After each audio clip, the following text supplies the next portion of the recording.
Welcome TrailRecon, I'm Brad, and I'm getting ready to go up to Alaska on a 30-day long overland adventure. And when I did my adventure last year up through Canada to the Arctic Ocean, I saw a lot of bears, and well, I didn't have any real protection with me. And so this trip, I want to carry a firearm, but passing through Canada to get to Alaska means I've got to follow some rules, and there's some paperwork that I need to fill out and some regulations I need to know. And I thought today in this video it'd be a good time to talk about overlanding mistakes that people make when they carry a firearm. There's a lot to be learned about what could happen when you're crossing state lines and into other countries.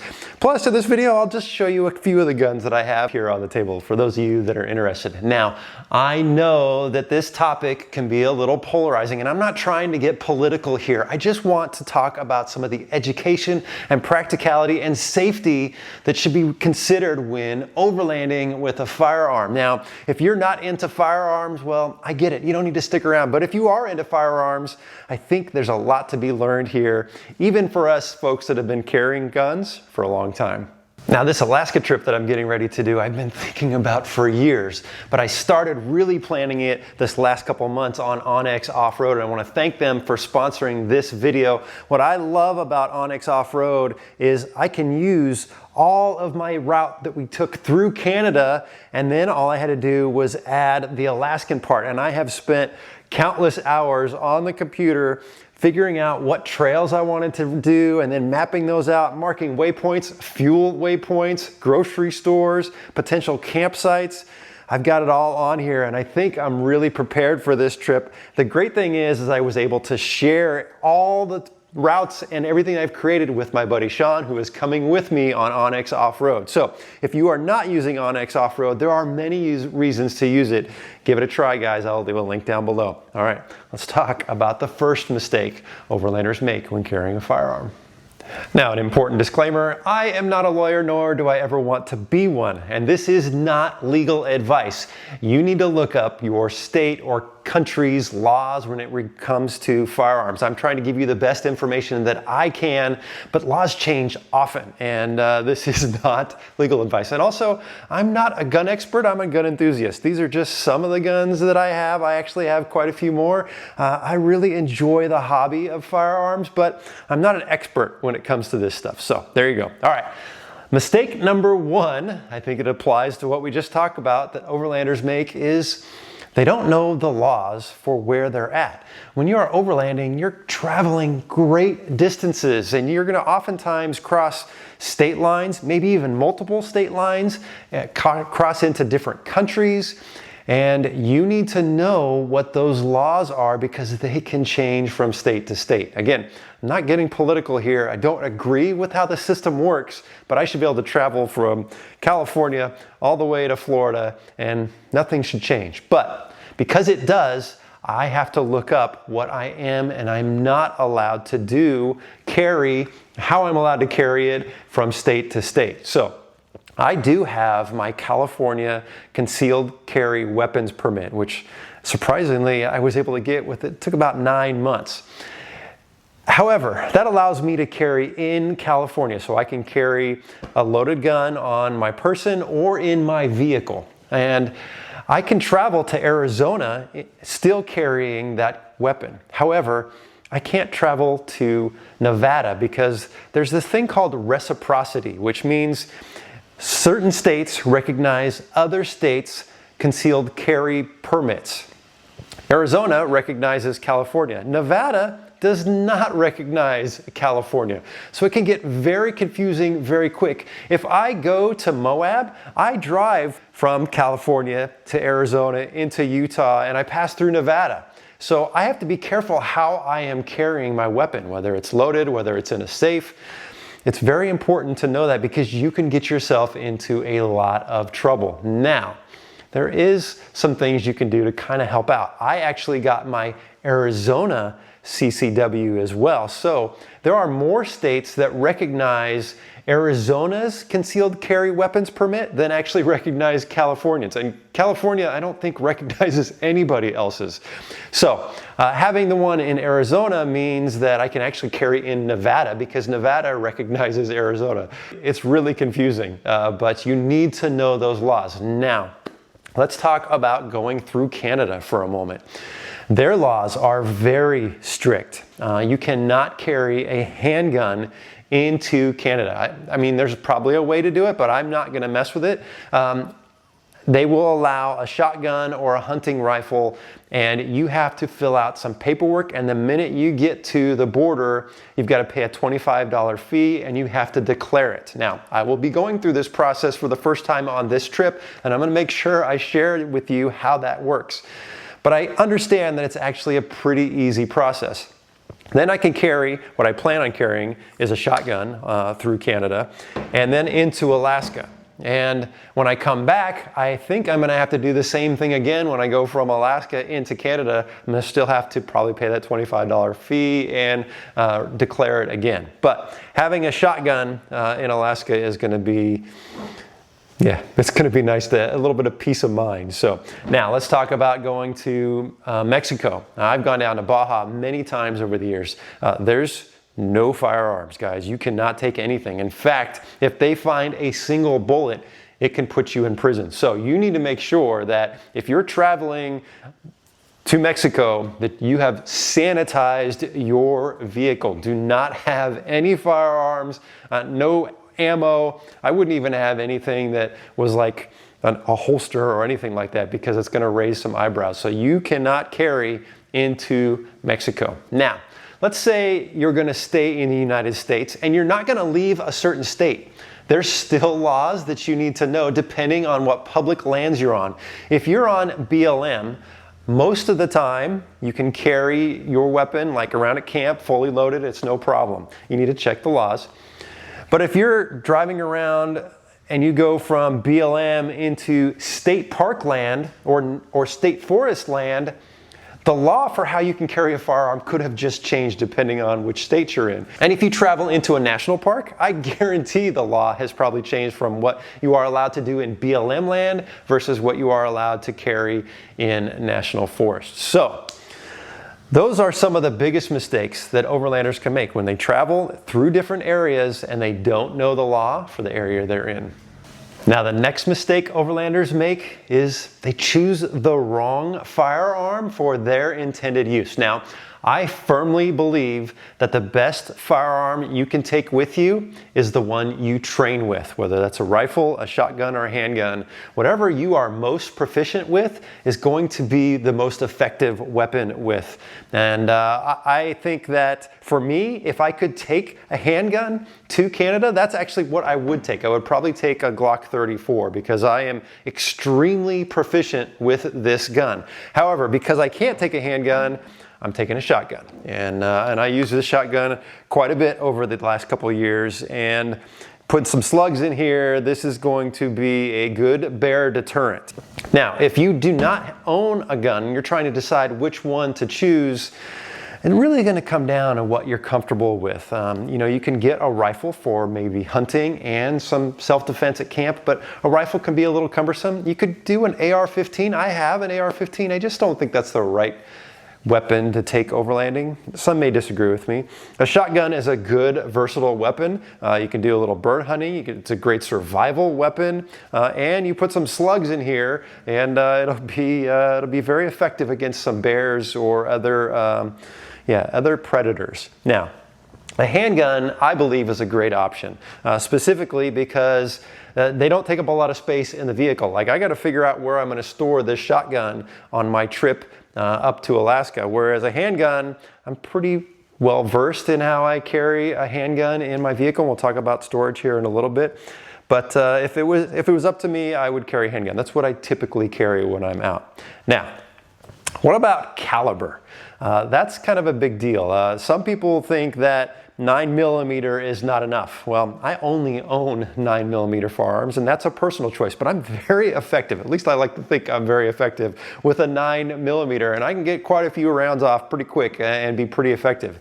But would a a 10 millimeter or 45 or 357 be more effective? Yes, it definitely would. But you have to figure out what you use and what you train with. I think if you've never shot a 44 Magnum revolver before and that's what you take with you, you might get a little surprised the first time you pull that trigger. Now, shotgun, I've talked a little bit about it. I don't think you want to take a birdshot, maybe buckshot, but I think slugs are great. One thing to consider is where are you going to point that shotgun at? That's something else we'll talk about. And this here, well, let's just talk about my guns for a second because I want to indulge myself a little bit. This right here is a very special shotgun. This is actually a black powder rifle shotgun that my family lore says that this came across the Oregon Trail, the original overland route. So this is from the mid 1800s and has been passed down for 7 generations from the oldest son to the oldest son, and I am the 7th generation.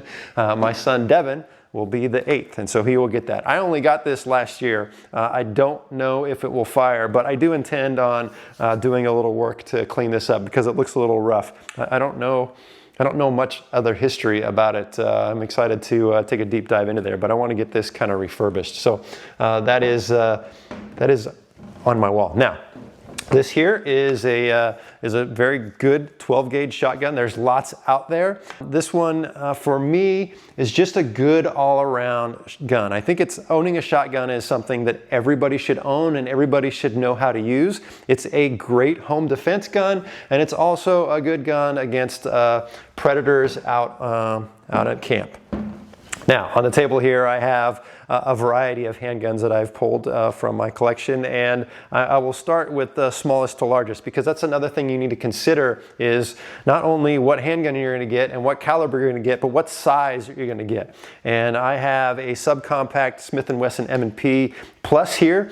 This holds 10 rounds because in California you can't have magazines that are more than 10 rounds, and that's also something you need to know if you're crossing into state lines is what are the restrictions on magazines and possibly assault rifles. But this is a great concealed carry gun. I love it. It's very snappy. It's very compared to some of these other guns, and so there's a little more recoil involved in that, but it carries well. It's easy to conceal in the vehicle. Here is a SIG 320. This is what the military folks carry, and I like this gun. It's a good gun. It's a compact gun. Now we're getting a little bit bigger, and this is one that I really like. This is a CZ, and this one's been modified quite a bit. It actually has the whole Cajun Gunworks kit in there, and so the trigger on this is really nice and smooth, like it shoots like butter. This is a good range gun. It's not really one I would take with me at camp just because that trigger is a little soft, and I wouldn't want to, if I'm not at the range, I'm not shooting this guy, basically.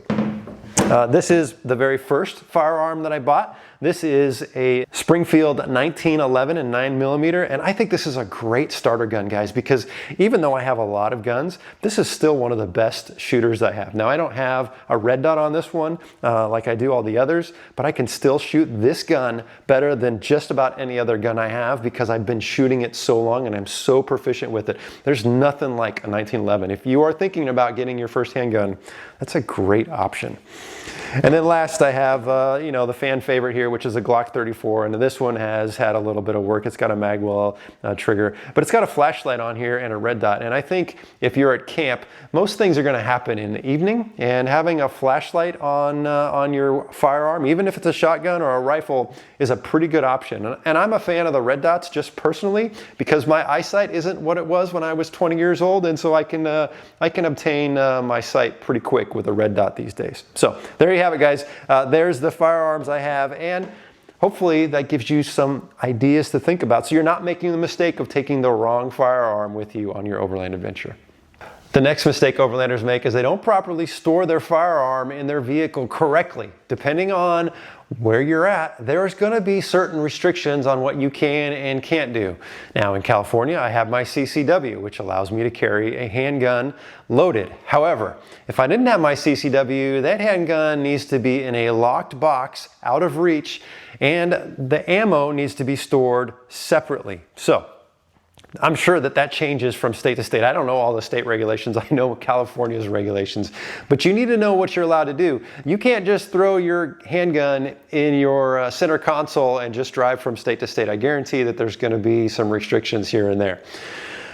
Also, the other thing to think about is theft. Now, you're probably not going to carry your shotgun with you everywhere you go. So if you stop to get gas or you stop at the grocery store, you're not going to take that shotgun in with you. It needs to be in the vehicle somewhere where people that may decide to break into our very nice vehicles that have lots of cool stuff aren't going to be able to access your firearm. So you need to really give that consideration. I have a safe that's bolted down to the vehicle, so when I am not carrying my handgun on me, that it's actually in that safe. And so it's pretty hard to get in there. Now a motivated thief is going to do what a motivated thief wants to do, but I'm trying to restrict that as much as possible. And also ammo. How much ammo you are carrying and where you're carrying it, that needs to be a consideration. Ammo is heavy, guys. I wouldn't be carrying 1,000 rounds of ammo with me on an overland trip. You probably don't need that. Just a couple magazines for a little self-defense is going to do the trick. So don't make the mistake of improperly storing your firearm in your vehicle. The next mistake overlanders make is they fail to train with their firearm in stressful situations. What do I mean by that? Well, it's great to go to the range and sit there and plink and plink and plink and think you're a great shot. But if you haven't been put in a stressful situation while you're trying to shoot, it's a completely different situation. When my sons and I go out and do some target practice out on BLM land, we'll bring a timer with us and multiple targets and force ourselves to put a little bit of stress into making sure that we can be accurate with our firearms. I can tell you that just because you own a firearm does not make you John Wick, one of the greatest movies of all time, by the way.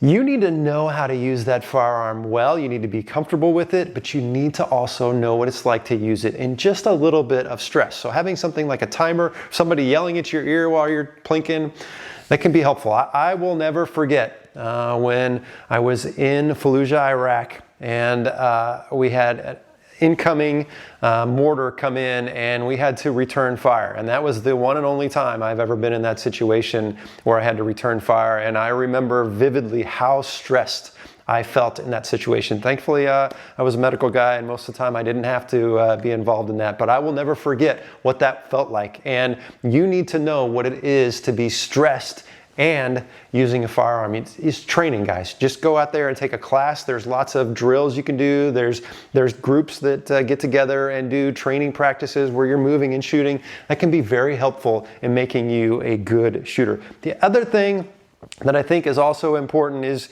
you need to know what your field of fire is. So it's great to train with that weapon, but if you're actually going to use that weapon at camp, you need to be very careful on which direction you're about ready to fire that, because if you're camping with other people or there's other people camping not too far from you, the last thing you want to do is injure or kill somebody else. And so shotgun, for example, if I have buckshot in here, which is going to spread out, I need to make sure that if there's a bear getting in my tent, that I'm shooting in a direction where there's no other campers or anybody else behind that bear. Otherwise, I need to run and reposition. So you need to know your field of fire, guys, when you're out at camp, especially when you're out with other folks. So there you go. Yeah, you need to train with these guys. Train, train, train. The next mistake overlanders make is they don't consider non-firearm alternatives. Bear spray, air horn, baseball bat, turning around and running away.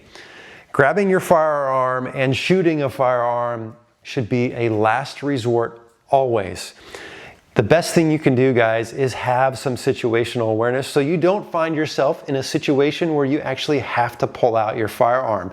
Knowing if things are getting tense, or if maybe you're in a bad area, or you're in a bear-infested campsite, maybe you need to move a little bit, or if there's people in the area that just don't seem right, maybe it's time for you to move and go camp somewhere else. Having that situational awareness is important. And then if you find yourself in a situation, finding a way to de-escalate is always going to be a good choice. If you can calm things down, if you can turn around and leave and not start an argument, having a gun does not make you invincible or a superhero, and you should never use it like that. You should always try to walk away when you can, guys. The gun is a last resort.